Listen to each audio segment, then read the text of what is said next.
अस्सलाम वालेकुम जी, welcome back to my channel. उम्मीद करती हूँ आप सब लोग खैरियत से होंगे। तो आज का व्लॉग है आप ही की ईदी से रिलेटेड, आप ही की ईदी के लिए शॉपिंग करने से लेकर उन सब चीज़ों को पैक करने से रिलेटेड। तो आइए स्टार्ट करते हैं। आज का मौसम बहुत अच्छा था, इसलिए मैंने और मामा ने इरादा बनाया कि हम लोग आज ही चलते हैं शॉपिंग के लिए।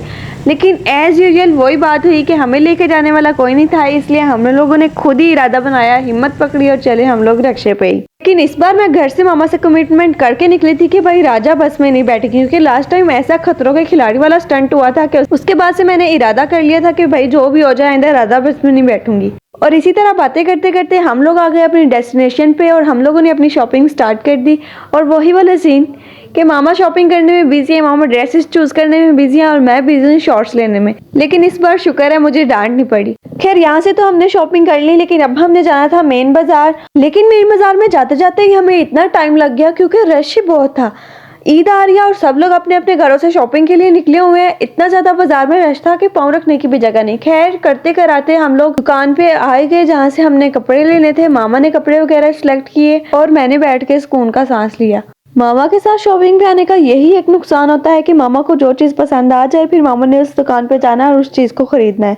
और फिर बार्गेनिंग करते करते भी इतना टाइम लग जाता है कि बस दिल चाहता है कि नहीं बस अब घर चलें। लेकिन अगर मामा को कहा कि घर चले तो भाई ऐसा करना पॉसिबल नहीं है, क्योंकि मामा ने कहना है अगर मुझे ऐसे ही तंग करना था तो मेरे साथ आई क्यों हो तुम। यहाँ पे भी मामा को चलते चलते यहाँ पे लेसिस का स्टॉल नजर आ गया, यहाँ से मामा ने लेसिस खरीदी। और अब थैंकफुली वो स्टॉप आ गया जहाँ पे मुझे पता चल जाता है कि भाई अब शॉपिंग का एंड हो गया, क्योंकि जेंट्स शॉपिंग हमेशा लास्ट पे होती है।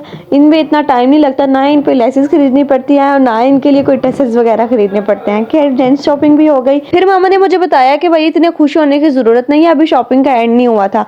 वापसी पे जाते जाते मामा को कैश एंड कैरी नजर आ गया। मामा ने ग्रोसरी की शॉपिंग करनी थी और यहाँ पे आ गए और उफ अल्लाह, यहाँ पे तो बाजार से भी ज्यादा रश था और लाइन में लग लग के हम लोगों ने अपना बिल पे करवाया और थैंकफुली शाम होते होते हम अपने घर को निकल गए। और रोजा भी फिर हमारा रास्ते में ही इफ्तार हुआ। बाजार में तो रश था ही था भाई, यहाँ पे ट्रैफिक भी बहुत थी।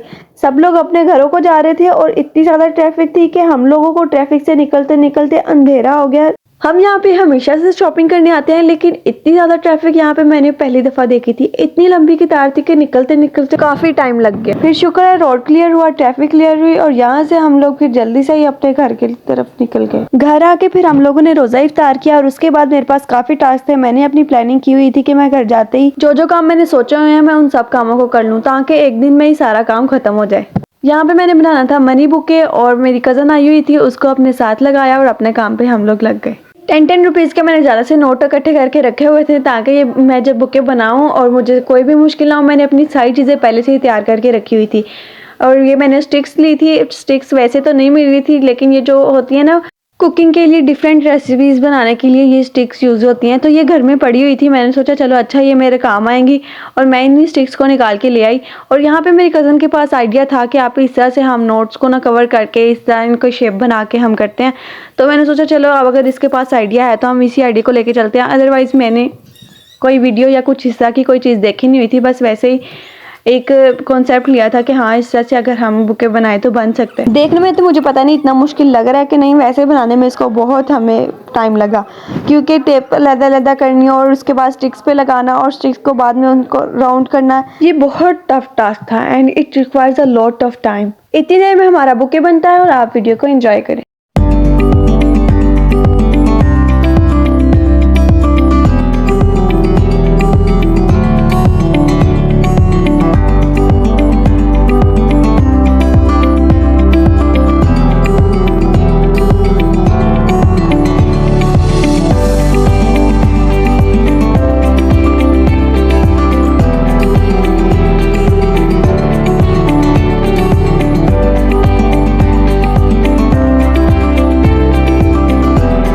मेहनत करने के बाद जब हमने वीडियो का ट्यूटोरियल देखा तो पता चला कि उसकी शेप तो कुछ और बनानी थी और जो कि ज़्यादा प्यारी लग रही थी। इसलिए हमने सोचा कि हम इस शेप को करते हैं कैंसिल और न्यू शेप को डिज़ाइन करते हैं।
ऑलमोस्ट बुके बन के रेडी है। अब इसकी रैपिंग करनी थी और रैपिंग के लिए हम लोगों ने ब्लैक कलर का चार्ट पेपर चूज किया था। असल में हम लोगों ने लेना था हार्ड पेपर ब्लैक कलर का, जो कि दोनों साइडों से ब्लैक होता है, लेकिन हमें फिर मिला नहीं था, इसलिए फिर हम लोगों ने जो कॉपीज पे कवर करते हैं ना वो ब्लैक कलर का ले लिया था। लेकिन ये है कि ये अंदर से वाइट था और बाहर से ब्लैक था।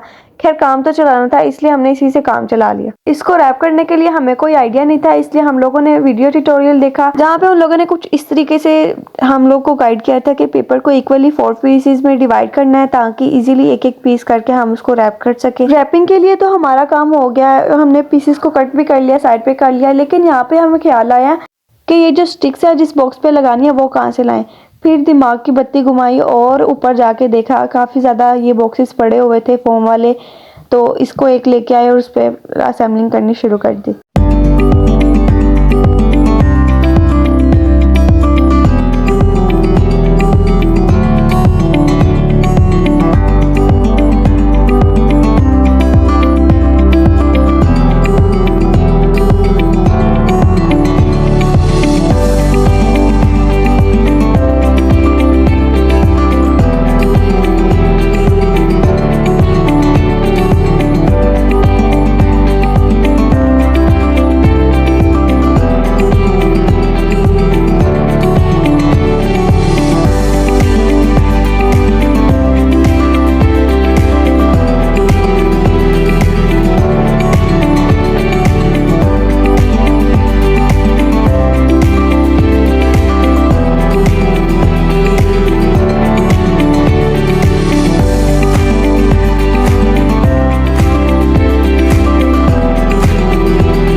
फाइनली इतनी मेहनत करने के बाद हमारा प्यारा सा बुके बन के रेडी है। इतना सही करने के बाद मैं बहुत थक गई थी, क्योंकि सारा दिन बाजार में गुजारने के बाद अब हिम्मत नहीं थी कि मज़ीद कुछ किया जाए। लेकिन फिर मैंने सोचा कि एक दिन में ही सारा काम ख़त्म किया जाए, कल पे ना ही छोड़ा जाए।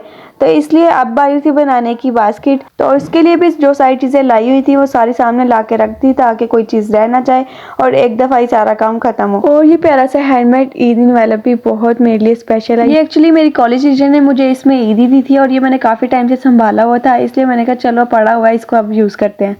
तो बास्केट मैंने पहले ही ला के रखी हुई थी, अब बारी है चीज़ों को इसमें रखने की।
आखिरकार इतनी स्ट्रगल करने के बावजूद हमारी टोकरी बन के तैयार है। अब है बारी ये छोटी सी मिनी टोकरी बनाने की। ये असल में मैंने अपनी दोस्त के लिए बनानी है, इसलिए आइए इसको भी डेकोरेट करते हैं।